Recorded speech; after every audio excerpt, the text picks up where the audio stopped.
From this to this. Nagprito nga ako ng patatas at carrots using olive oil, pipino, salad na alugbati, at red egg na 2. At konting mayo. Pagsamasamahin na natin. Una ko nang ilagay itong pipino, isunod ko na itong alugbati, at nung red egg. Itong ginagawa ko ay pachamba lang.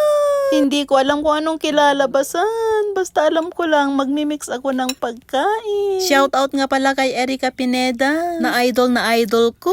Lalo na sa pagvo-voice over. Sana mapansin ang video ko.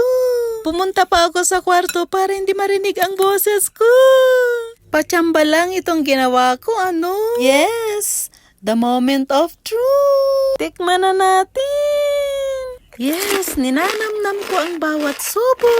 Sa palagay ko naman ay masarap. Ang pampalasa ko dun sa patatas at carrots ay salt and pepper. At maalala ko pa, nilagyan ko ng kalahating Knorr chicken cubes. Yummy!